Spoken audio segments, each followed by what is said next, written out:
की जय। बोलो सकट चौथ माता की जय। दोस्तों, सकट चौथ के व्रत में हम 4 कहानियाँ सुनते हैं। तो मैं आपको चारों कहानियाँ इस वीडियो में सुनाने वाली हूँ। समय व्यर्थ ना करते हुए प्रारंभ करते हैं अपनी प्रथम कहानी, जो है देवरानी जेठानी की कथा। बोलो गणेश भगवान की जय। बोलो सकट चौथ माता की जय। प्रथम कहानी प्रारंभ। एक बार की बात है, एक गांव में देवरानी और जेठानी रहा करती थी। जेठानी अमीर थी और देवरानी गरीब थी। देवरानी का पति अक्सर बीमार रहा करता था और जंगल से लकड़ियां काट के कभी कभार शहर में बेच आता था, जिससे उसे कुछ धन प्राप्त हो जाता था। वहीं जेठानी का जो पति था वो बहुत बड़ा व्यापारी था, इसलिए जेठानी के घर में धन धान्य की कमी न थी। देवरानी अपने घर का काम निपटा कर अपनी जेठानी के यहाँ चली जाती थी और उसके घर का सारा काम करके खाना बनाती थी। जब जेठानी का पूरा परिवार खाना खा लेता था तो बचा हुआ खाना देवरानी अपने घर ले आती थी और जिसको खाकर उसके घर में बच्चे और पति खाकर अपना जीवन व्यतीत कर रहे थे। एक बार माघ माह के कृष्ण पक्ष की चौथ को बहू सकट चौथ का व्रत करती है। छोटी बहू के पास क्योंकि धन का अभाव रहता है, तो जैसे तैसे वो 2 रुपए इकट्ठा करके उससे तिल लाती है और तिलकुट्टा बना के पूजा करती है, कथा कहती है और पूरा दिन व्रत रखती है। बचा हुआ जो तिलकुट्टा था उसे वो छीके में रख देती है, ताकि शाम के समय जब चंद्रोदय हो उस समय उसी का भोग लगाकर चंद्रमा को अपना व्रत खोल सके। और ये सारा कुछ करके उसके बाद वो जेठानी के घर काम करने चली जाती है। जेठानी के यहाँ क्योंकि धन धान्य की कमी न थी, इसलिए आज के दिन जेठानी देवरानी को पकवान बनाने को कहती है। छोटी बहू भी मन ही मन खुश हो जाती है सोचकर कि आज तो मेरे बच्चों को भी पकवान खाने को मिलेंगे। देवरानी खाने में खीर, पूड़ी, सब्जी और भी तरह तरह के पकवान बनाती है और खाना बनाने के बाद बच्चों से पूछती है कि चलो मैं तुम्हें खाना दे दूँ, खाना खा लो। बच्चा खाना खाने से मना कर देते हैं, बोलते हैं चाची हम तो माँ के साथ ही खाना खाएंगे। उसके बाद देवरानी अपने जेठ से खाना खाने के आग्रह करती है। जेठ भी खाना खाने से मना कर देते हैं। बेचारी छोटी बहू क्या करती, कोई भी खाना नहीं खाता है, इसलिए वो खाना भी नहीं ले जा सकती थी। पूरा दिन व्रत रहते हुए काम करने के बाद वो खाली हाथ ही घर को वापस लौट जाती है। जब बच्चे अपनी माँ को खाली हाथ वापस आते देखते हैं तो रोने लगते हैं। बेचारी बहू कहीं ना कहीं से कुछ बथुए का इंतज़ाम करती है और उस बथुए को ही उबाल के बच्चों को लड्डू बना के खिला देती है और सोचती है कि स्वयं चंद्रोदय के बाद तिलकुट्टे का भोग लगा कर ही खाएगी। ऐसा मन में सोचकर वो इंतज़ार करती है। जब चंद्रोदय होता है तो वो चंद्रदेव की विधिवत पूजा करती है, अर्घ देती है, तिलकुट्टे से भोग लगाती है और जैसे ही बहू खाना खाने की सोचती है तब तक उसका पति भी आ जाता है। पति के खाना मांगने पर बहू उसे भी वही बथुए के लड्डू बना के दे देती है, जिसे देखकर उसका पति नाराज हो जाता है और बोलता है कि रोज तो तुम खाना लेकर आती हो, दिन भर काम करके अगर तुम एक वक्त की रोटी भी नहीं ला सकती तो तुम्हारा काम करना बेकार है। और नाराज होके उसे धोबने से पीटने लगता है। पहले वो धोबने से पीटता है, जब वो टूट जाता है तो उसे पाटे से पीटने लगता है।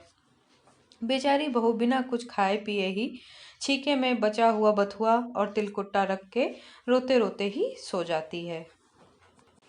रात्रि के समय बहू के सपने में सकट माता प्रकट होती हैं और बोलती हैं, धोने मारी, पाटे मारी, सोती है या जागती है।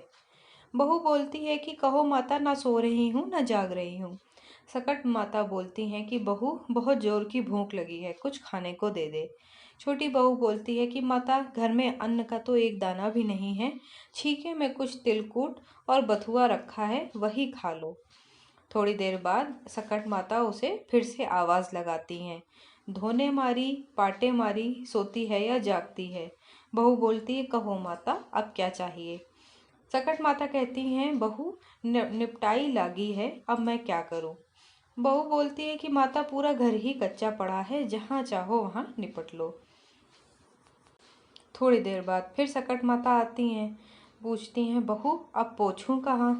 बहू क्योंकि पूरे दिन की थकी हुई होती है, सारा दिन का निर्जल व्रत होती है, खाने को उसे कुछ मिला नहीं होता है, गुस्से में बोलती है कि मेरे सर पे पोछ लो और कहाँ पोछोगी। तो सकट माता उसके सर पे पोंछ लेती है। सुबह जब बहू उठती है तो देखकर दंग रह जाती है। चारों तरफ हीरे मोती ही बिखरे दिखते हैं, पूरा घर जगमगा रहा होता है। माथे पर जहाँ उसने पोंछने को बोला होता है वहाँ पे भी सुंदर सोने का टीका होता है जिसमें हीरे जड़े होते हैं। आज देवरानी जेठानी के घर काम के लिए भी नहीं जाती है। जेठानी उधर देवरानी का दोपहर तक इंतजार करती है, उसके बाद बच्चों को भिजवा के बुलवाती है। बच्चे जब चाची को बुलाने आते हैं तो देखकर दंग रह जाते हैं कि घर में आभूषण ही आभूषण दिख रहे हैं, चारों तरफ हीरे मोती जगमगा रहे हैं। बच्चे दौड़े दौड़े अपनी माँ के पास जाते हैं और उन्हें बताते हैं कि माँ, चाची के घर में तो सोने चांदी पड़े हुए हैं, पूरा घर जगमगा रहा है। जेठानी भी दौड़ी दौड़ी देवरानी के पास आती है और पूछती है कि बताओ ये सब कहाँ से लाई, इतना सारा सोना हीरा जवाहरात तुम्हें कैसे मिल गया। क्योंकि देवरानी साफ मन की होती है, जो भी उसके साथ हुआ होता है वो साफ साफ अपनी जेठानी को बता देती है। अब जेठानी के मन में लालच आता है। वो सोचती है कि क्यों ना मैं भी ऐसे ही करूं जैसा देवरानी के साथ हुआ। घर लौटकर जेठानी अपने पति से कहती है कि मुझे धोबने और पाटे से मारो। पति ने कहा कि इस पर पति कहता है कि अरे भले मानुस, आज तक तो मैंने तुझे कभी मारा नहीं, अब आज क्यों मारूं, वो भी बिना किसी बात के। जेठानी जिद पकड़ लेती है और बोलती है मुझे मारो। तब मजबूर होकर वो अपनी पत्नी की पिटाई करने लगता है। फिर जेठानी भी बथुआ उबाल के उसके लड्डू बना देती है और छीके में रख देती है। रात में सकट माता आती हैं और बोलती हैं, धोवने मारी पाटे मारी सोती है या जागती है। जेठानी तुरंत बोलती है, न सोती हूँ न जागती हूँ, बताओ माता। सकट माता बोलती हैं कि मुझे बड़ी जोर की भूख लगी है, कुछ खाने को दे दे। क्योंकि जेठानी को याद था कि देवरानी के साथ क्या हुआ, तो वो तुरंत झूठ बोलते हुए बोलती है, माता घर में अन्न का एक दाना तक नहीं है, छीके में बथुआ रखा है, जाओ वही खा लो। थोड़ी देर बाद सकट माता फिर से आती हैं और बोलती हैं, बहू निपटाई लगी है, अब क्या करूं। जेठानी को देवरानी की बात याद थी। वो तुरंत बोलती है कि माता, पूरा कंचन महल खाली पड़ा है, जहाँ मन करे वहाँ कर लो। उसके फिर थोड़ी देर बाद सकट माता आवाज़ लगाती हैं और पूछती हैं कि बहू पोछू कहाँ। जेठानी बोलती है, अरे माता, मेरे लंबे लंबे बाल हैं जिनमें चमेली का मैंने तेल लगा रखा है, उन्हीं में पोंछ लो। और सकट माता उसी में पोंछ के चली जाती हैं। अब अगले दिन जेठानी समय से पहले ही उठ जाती है और मन ही मन बड़ी प्रसन्न होती है कि आज तो मेरा पूरा घर हीरे जवाहरात से भरा होगा। क्योंकि देवरानी की झोपड़ी तो छोटी सी है, मेरा घर तो बहुत बड़ा है। लेकिन जब देखती है तो पूरे घर में गंदगी ही गंदगी फैली होती है। उसके सर पे भी गंदगी के वजह से कीड़े चल रहे होते हैं। पूरा घर बदबू से भरा होता है। जेठानी घर साफ करते करते परेशान हो जाती है, पर गंदगी बढ़ती ही चली जाती है। उसके बाद जेठानी दुखी होकर रोने लगती है और बोलती है कि हे सकट माता, मुझसे ऐसा रूठी और देवरानी पे टूटी। तब सकट माता प्रकट होती हैं और उसे बोलती हैं, तू कितनी बड़ी झूठी है, तेरे पास सब कुछ था, फिर भी तेरा मन नहीं भरा। जेठानी अपनी गलती का पछतावा करते हुए माफ़ी मांगने लगती है और सकट माता से अपनी सारी लीला समेटने को कहती है। सकट माता भी अपनी सारी लीला समेट लेती हैं और उससे बोलती हैं कि आगे से वो कभी भी देवरानी को परेशान ना करे। कहानी कहने वाले की, सुनने वाले की, हुंकार भरने वाले की सभी मनोकामनाएं गणेश भगवान और संकट चौथ माता पूरी करें, उनके परिवारों पे कभी भी संकट ना आए। बोलो सकट माता की जय, बोलो गणेश भगवान की जय। द्वितीय कहानी प्रारंभ।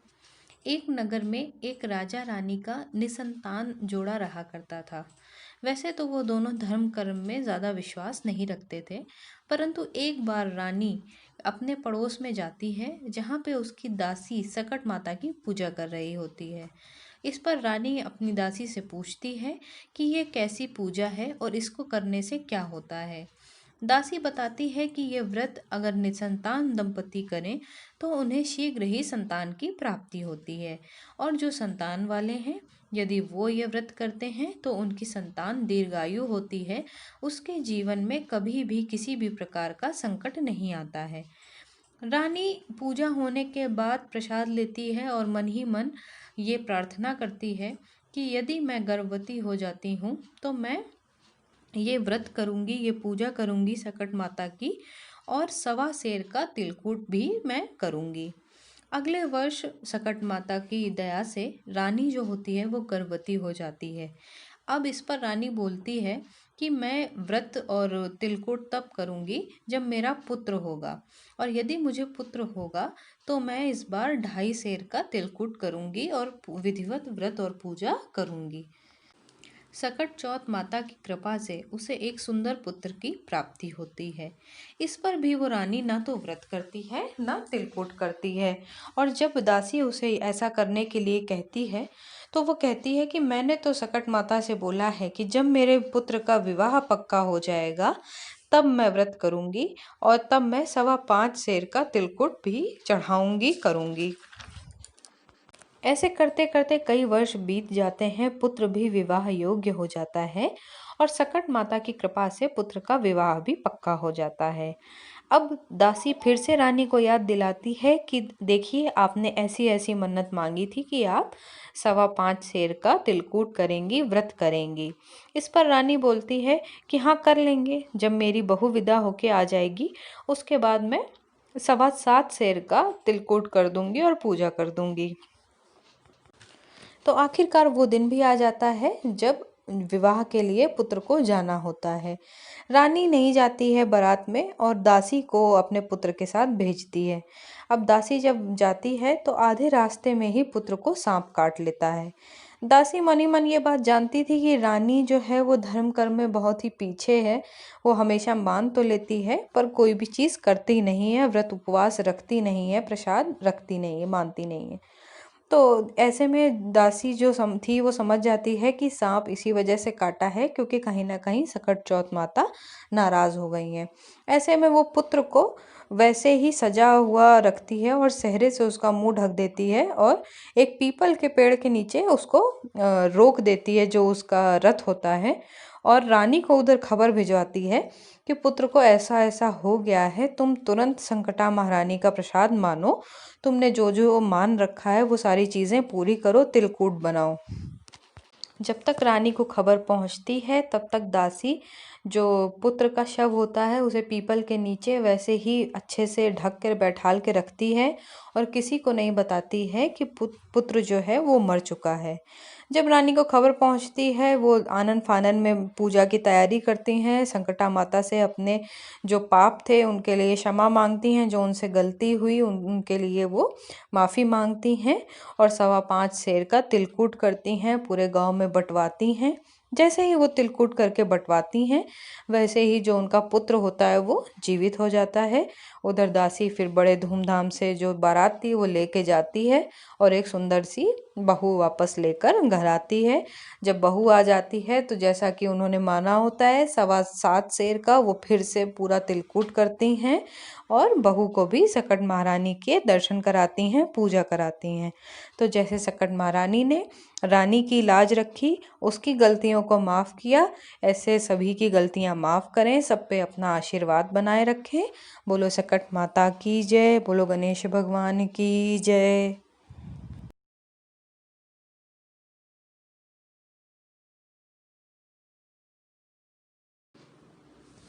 एक बार की बात है कि एक नगर में एक कुम्हार रहा करता था।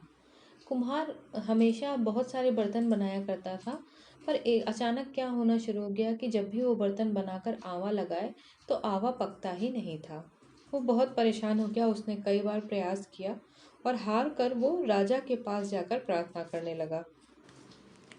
उसने राजा को अपनी समस्या बताई और बताया कि उसके कई बार प्रयास करने के बाद भी आवा नहीं पकता है। राजा ने राज पंडित को बुलाया और पूछा कि आखिर आंवला लगाते समय क्यों नहीं पकता है, इसके पीछे क्या कारण है और क्या समाधान करा जा सकता है। राज पंडित ने कहा कि हर बार अगर आंवला लगाते समय एक बच्चे की बलि दी जाएगी तो आंवला निश्चित ही पक जाएगा।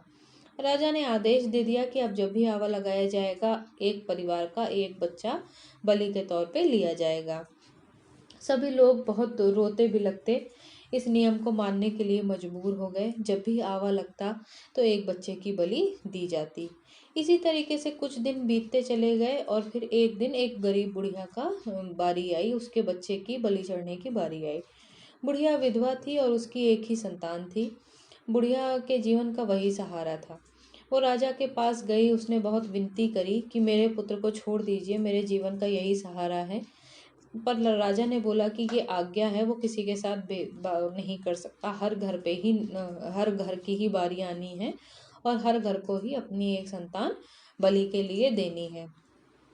बुढ़िया बहुत दुखी हो गई, रोते हुए सकट माता से प्रार्थना करने लगी और अपने बेटे को सकट माता की पूजा में इस्तेमाल होने वाली जो सुपारी होती है वो उसने उसके हाथ में दी और बोला कि बेटा, अगर सकट माता में शक्ति होगी तो वो तुम्हारी रक्षा जरूर करेंगी, तुम्हारा बाल भी बांका नहीं होगा।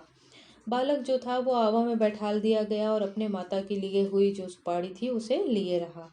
इधर बुढ़िया रोते रोते सकट माता के सामने पूजा करने लगी। उससे अपने बच्चे की जो जीवन की दीर्घायु थी उसकी कामना करते हुए उसके संकटों को हरने की कामना करने लगी।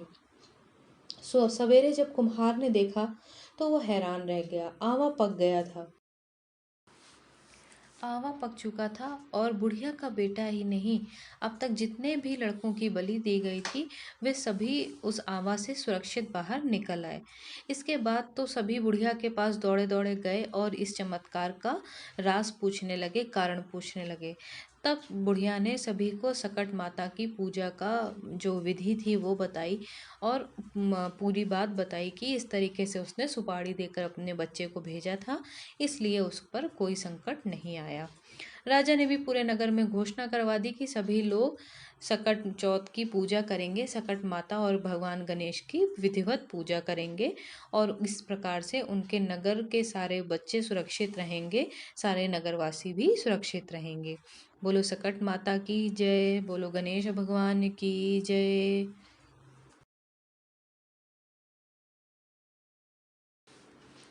चतुर्थ और अंतिम कहानी है गणेश भगवान और बुढ़िया की कहानी। एक गांव में एक बुढ़िया रहा करती थी। वो गांव में अपने बेटे और बहू के साथ रहा करती थी। बुढ़िया जो थी वो बहुत ही गरीब थी, साथ ही साथ दृष्टिहीन भी थी। उसके जो बेटा बहू थे वो और जो बुढ़िया थी वो हमेशा ही गणेश जी की पूजा किया करते थे, साथ ही साथ सकट चौथ माता की भी पूजा करते थे। एक दिन गणेश जी ने प्रकट होकर बुढ़िया से पूछा कि बुढ़िया माँ, तू मेरी इतनी पूजा अर्चना करती है, मैं तुझसे बड़ा प्रसन्न हूँ, अब तुझे जो चाहिए वो मुझसे मांग ले। बुढ़िया बोली, मुझसे तो मांगा नहीं जाता, कैसे और क्या मांग लूँ। तब गणेश जी बोले, जा अपनी बहू बेटे से पूछकर मांग ले। तब बुढ़िया ने अपने बेटे से कहा, गणेश जी कहते हैं कि तू कुछ मांग ले, बता मैं क्या मांगू। पुत्र ने कहा, माँ तू उनसे खूब सारा धन मांग ले। फिर बुढ़िया ने बहू से पूछा। बहू बोलती है, माँ नाती मांग ले। इस पर बुढ़िया सोचने लगी कि ये दोनों तो अपने अपने मतलब की बातें कह रहे हैं, अतः मैं पड़ोसिनों से पूछती हूँ। जब उसने पड़ोसिनों से पूछा तो पड़ोसी ने बोली कि बुढ़िया तू ऐसा कर कि तू थोड़े दिन ही जिएगी, धन का क्या करेगी और नाती का ही क्या करेगी। तू अपनी आंखों की रोशनी मांग ले, ताकि जो बची खुची जिंदगी है वो तू आराम से देख सके और आगे की जिंदगी जो है वो आसानी से कट जाए। इस पर बुढ़िया बोली गणेश जी से कि यदि आप मुझ पर प्रसन्न हैं तो मुझे 9 करोड़ की माया दें, निरोगी काया दें, अमर सुहाग दें, आँखों की रोशनी दें, नाती दें, पोता दें और सब परिवार को सुख दें, अंत में मुझे मोक्ष दें। यह सुनकर तब गणेश जी बोले कि बुढ़िया माँ, तुमने तो हमें ठग लिया, फिर भी जो भी तुमने मांगा है वचन के अनुसार तुझे सब कुछ मिलेगा। और यह कहकर गणेश जी अंतर्ध्यान हो गए। उधर बुढ़िया माँ ने जो भी मांगा था उन्हें सब कुछ मिल गया। गणेश जी महाराज और सकट चौथ माता की कृपा से जैसे भगवान ने बुढ़िया को दिया, ऐसे ही अपने सभी कहानी सुनने वालों की, कहने वालों की और हुंकार भरने वालों की सारी मनोकामनाएं पूरी करें, उनके बच्चों की रक्षा करें उनकी संतानें दीर्घायु हों, जीवन में कभी कोई संकट ना आए, घर परिवार सुख सौभाग्य और धन धान्य से परिपूर्ण रहे। बोलो गणेश भगवान की जय, बोलो सकट चौथ माता की जय।